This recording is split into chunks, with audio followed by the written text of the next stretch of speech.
Hey guys, welcome to a new video. It is Saif and Sarah, real estate agents in Windsor, Ontario from Jump Realty. And Today's video is gonna be the most important 7 points that you have to do before you put your house on the market. So those stuff that you need to do before you sell your house, before you put it on the market. So number one, we start with empty your furnitures, which is kind of both that come together, the first and second one. So it's less furnitures and less items in your house.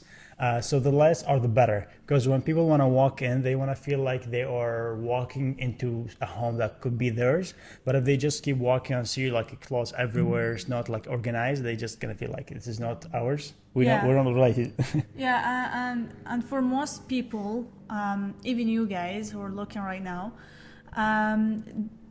what is the first thing you want to see in your house? The house that you're buying is the space. You want to see the space. How big is this house? You don't want to see furniture for sure. And the same thing would be for the people who are buying your house. So yeah, like even some people rent a storage and they put their furnitures in if they don't have enough space in their house, or maybe they close one of their rooms, they put it as a storage and they put all of the extra furnitures or the huge furnitures in that room and they close it so they can empty some space in the house before they put it on the market. Yeah, or they can put it in the garage or something. Even before the pictures. Yeah, before all of this is before taking pictures, because when pictures, like the house would be ready when we're taking pictures. So the second point would be staging. The second point would be The second point would be staging. And staging comes with the emptier space, kind of. Yeah.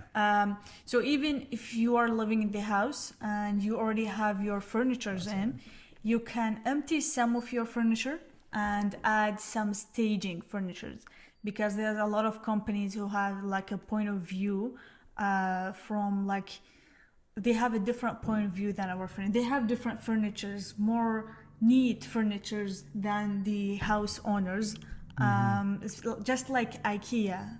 They put like very simple furnitures, but it adds a lot. Yeah, like they're smaller in size and they look.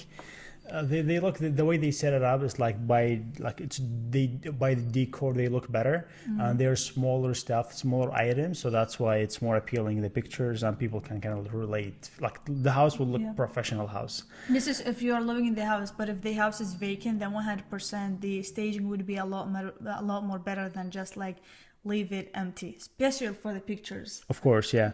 And the third point would be touch-ups. So touch-ups is like, let's say, repainting some of the stuff in the house. Like you have some scratches, like if you have kids, maybe they just can like do drawings on the walls. If you like do those touch-ups, repaint some of or maybe even like all of the house. Sometimes people like they don't see the value of doing that, but like actually spending a few hundreds or a few thousands on the house before selling it will come like a long way by bringing a price a lot higher. Because when buyers walk in, they feel like the paint is fresh, the lights are new lights, like instead of like the dark lights, some people cannot see anything. It comes a long way, and they feel like this is a turnkey house. It doesn't need a lot of work. Like if you have a carpet, you can change as well.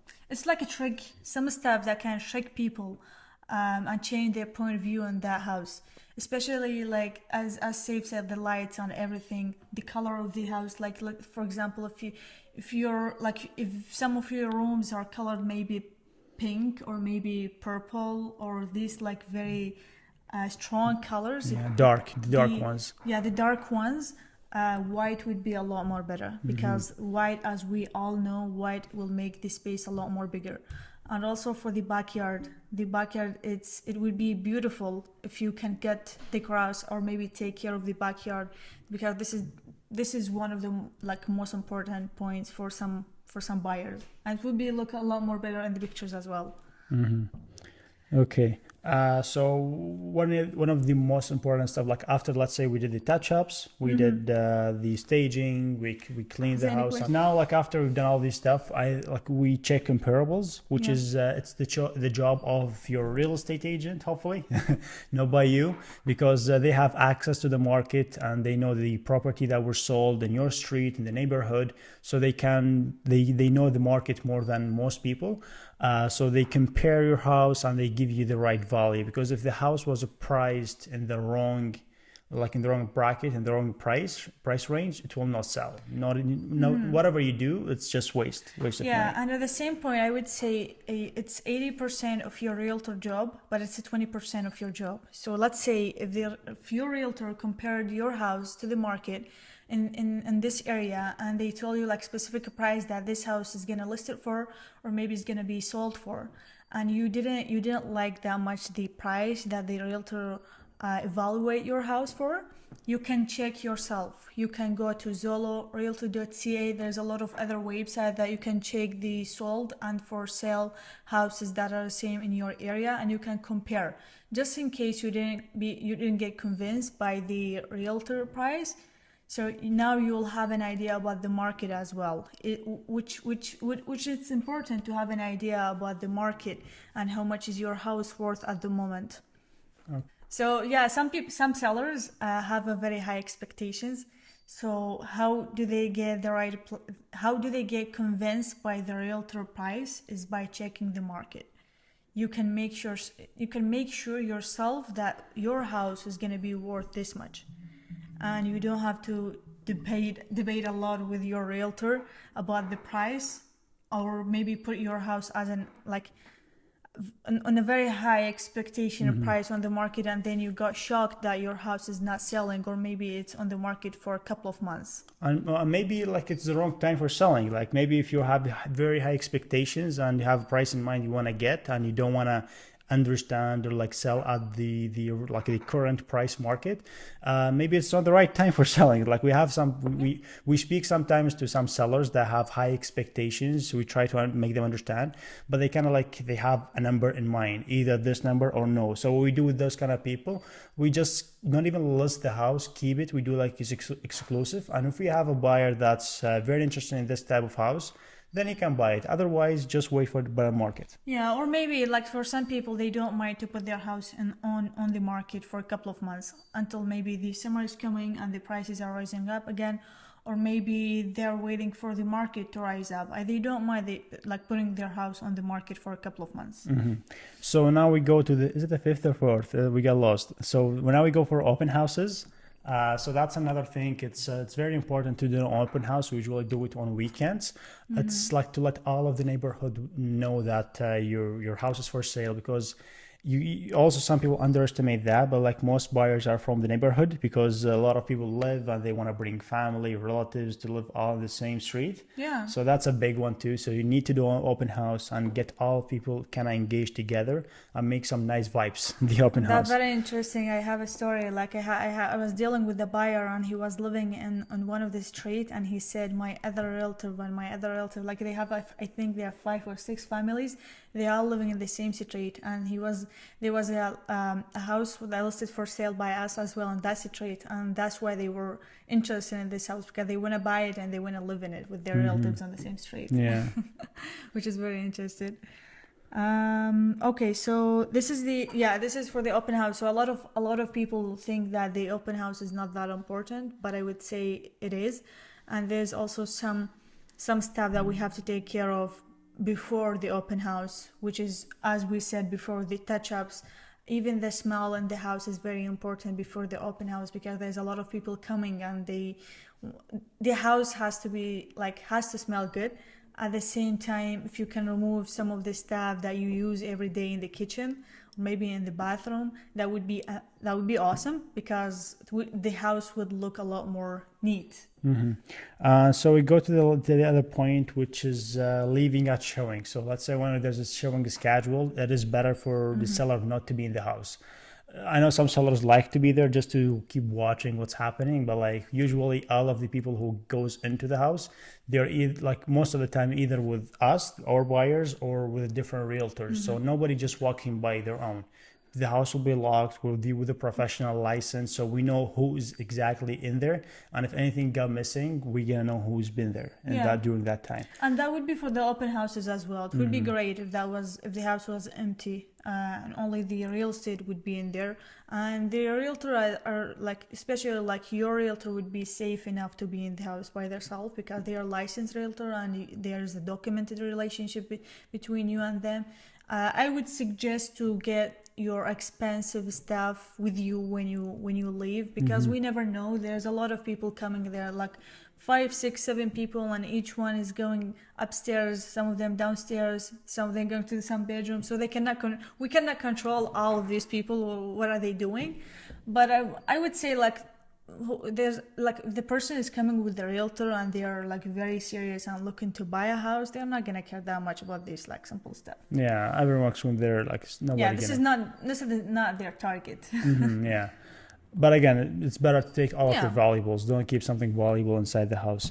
And I guess we go to the last point, which is less below expectations. So let's say you have an expectation of 500,000.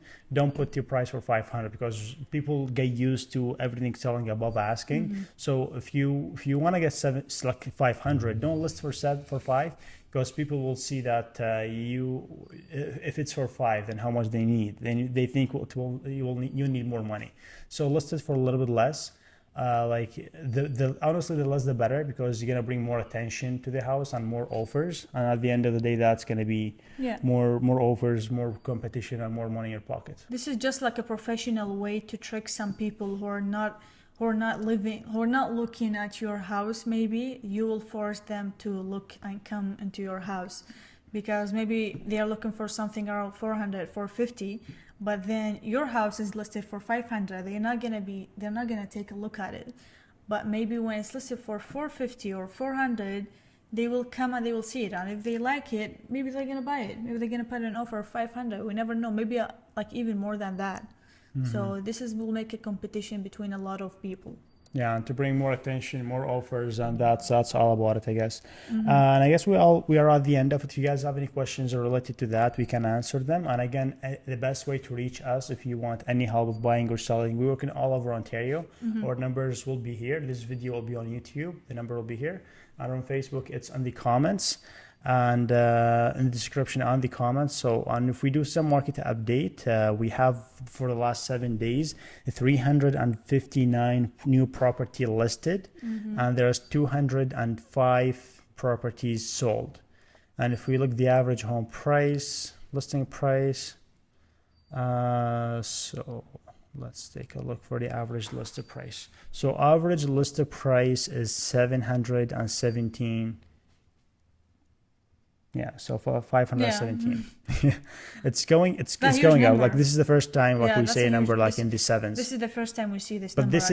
But this is average listing. It's not average the selling. This is just a listing. We're gonna say the average selling. And I think it's pumped up this high because there is something was listed for 15 million. Not sure what that is. Could be like a huge business or a huge lot or something, or factory or something.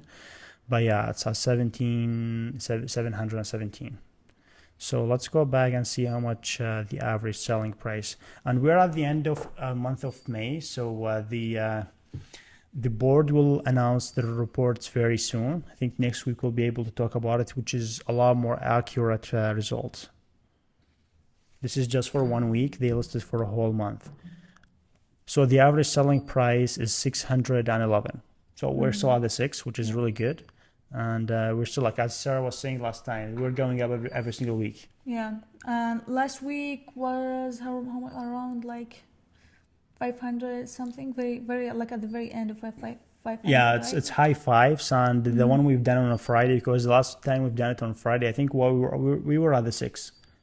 Okay, yeah. So this is like a new number as well. It's not that big different from last week, but there's some different. we're still going up. So for the mortgage rates, so the fixed rate is 4.84, and the variable rate is at 5.80. So it's not a lot of difference. It's still saying the same. Yeah, there's no announcement yet from Bank of Canada, and if there is, they will let you know, guys. All Sure, right, we're I gonna guess keep you posted. I guess we're at the end of the video. If you guys like it, comment, share, and leave us any questions in the comments. And our Like and numbers, subscribe. This video is gonna be on YouTube. our numbers also will be here. Reach us out if you have any questions. And I guess we'll see you next week. Yes, we'll see you next week. See you guys. Goodbye.